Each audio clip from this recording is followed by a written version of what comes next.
I didn't plan to meet anyone that night. I didn't even plan to go.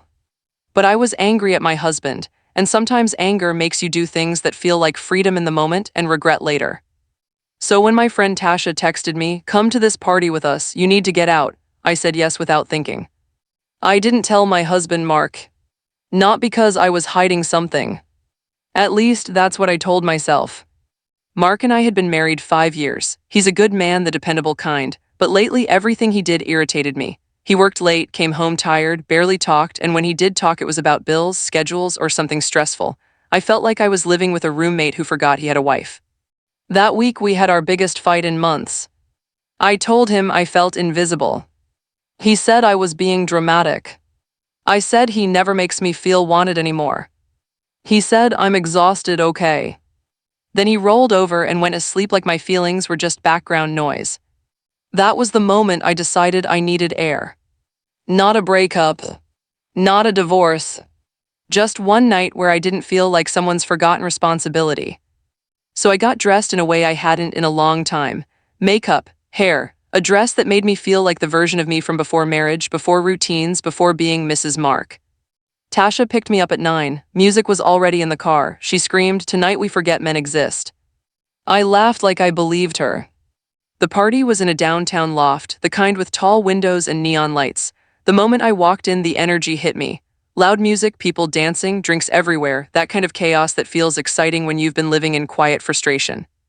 At first, it was fun. Tasha and I danced. We took pictures, we screamed lyrics like we were 21 again. I felt lighter. I felt chosen by life for once. And then it happened. I went to the bar to get another drink, and as I waited, I felt someone beside me. I turned and saw a man, mid-30s, tall, clean suit jacket with the sleeves rolled up like he was trying not to look too perfect, confident smile, the kind of guy who seems comfortable everywhere. He looked at me like he already knew me. I gave a polite nod, just casual. Then he said, "You're Natalie, right?" My body froze. I blinked, "Do I know you?" He smiled wider like he was amused by my confusion. "Not personally, but I know you." That sentence sent a cold ripple down my spine. I forced a laugh. "Okay, that's creepy." He raised his hands slightly like he wasn't trying to scare me. No, I promise it's not like that." "Then how do you know my name?" I asked.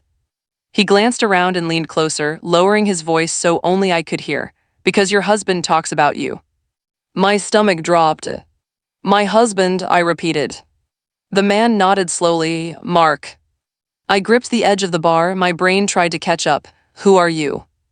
He extended his hand. "Evan." I didn't shake it. "Evan who?" I demanded.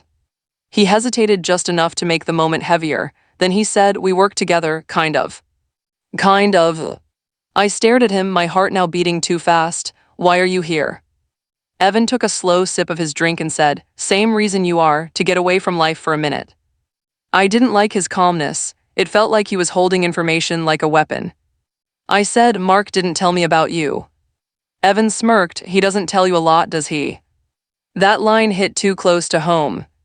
I felt anger and curiosity fight inside me. "What do you mean?" Evan leaned his elbow on the bar like we were old friends. "Nothing, just you deserve better than being ignored. Mark's lucky and he doesn't always act like it." My throat tightened. Who was this guy to talk about my marriage like he had a front row seat? I stepped back. "Okay, I don't know what your issue is, but I'm not doing this." I turned to leave. And that's when he said the sentence that stopped me dead. "You came here tonight because you wanted someone to notice you." My chest felt hot. I spun back around. "Excuse me." Evan didn't flinch. "Look around," he said softly. "You're dressed like you want attention, and you should. You're beautiful. I'm just saying you don't have to pretend this is only about dancing." My face burned. How did he know that? How did he read me that easily? Or worse, how had Mark told him things about me? I didn't answer. I walked away and went back to Tasha, trying to shake it off. But my fun mood was gone. The music felt too loud. The lights felt too bright. That man's voice kept echoing in my head. "You came here tonight because you wanted someone to notice you." An hour later, I saw him again across the room. He wasn't starring, but every time our eyes met, he smiled like we shared a secret. I told Tasha I wanted to leave. She whined already, but she didn't argue. In the car ride home, I kept thinking about Evan, who he was, why he knew my name, why it felt like he was testing me. When I got home, Mark's car was in the driveway. My stomach sank again. He was awake, sitting on the couch in the dark with only the TV glow lighting his face. The moment I walked in, he turned his head slowly. "Fun party?" he asked. His voice was calm, but his eyes weren't. My heart jumped. "How did you?" He cut me off. "How did I know that you went out without telling me?" I froze. He stood up and walked closer, because Evan called me. My blood turned cold.